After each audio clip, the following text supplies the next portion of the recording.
Taylor Swift is best known for creating hit pop songs like Shake It Off that chronicle her personal life. But for the first time in her career, she's getting political.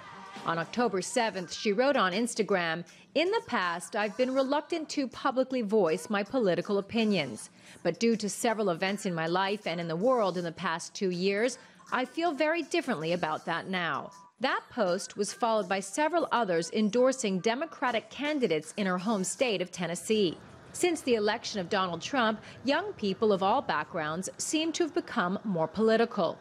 A new poll by Harvard found 40% of Americans aged 18 to 29 plan on voting in the midterms. That would be the highest youth voter turnout for a midterm election in more than 30 years.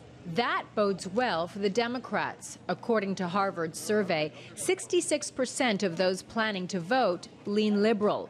That's more than double the amount who support Republicans. U.S. voters are deeply divided right now on issues like immigration, race, and gun control.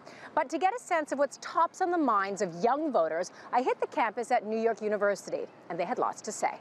The environment, usually. My mom's been big into that my whole life, and so I've been hearing a lot about that.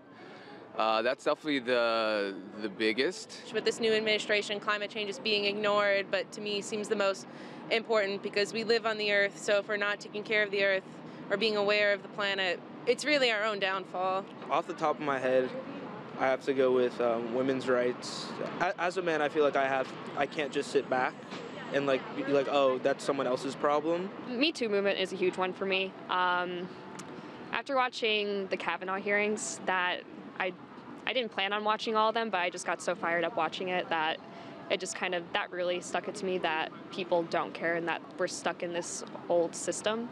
Young people say they want more checks and balances in Washington. That can only be achieved if Congress and the White House aren't dominated by one party as it is today. Democrats are counting on the youth vote, but will people actually come out? We'll find out on November 6th. Karina Huber, CGTN, New York.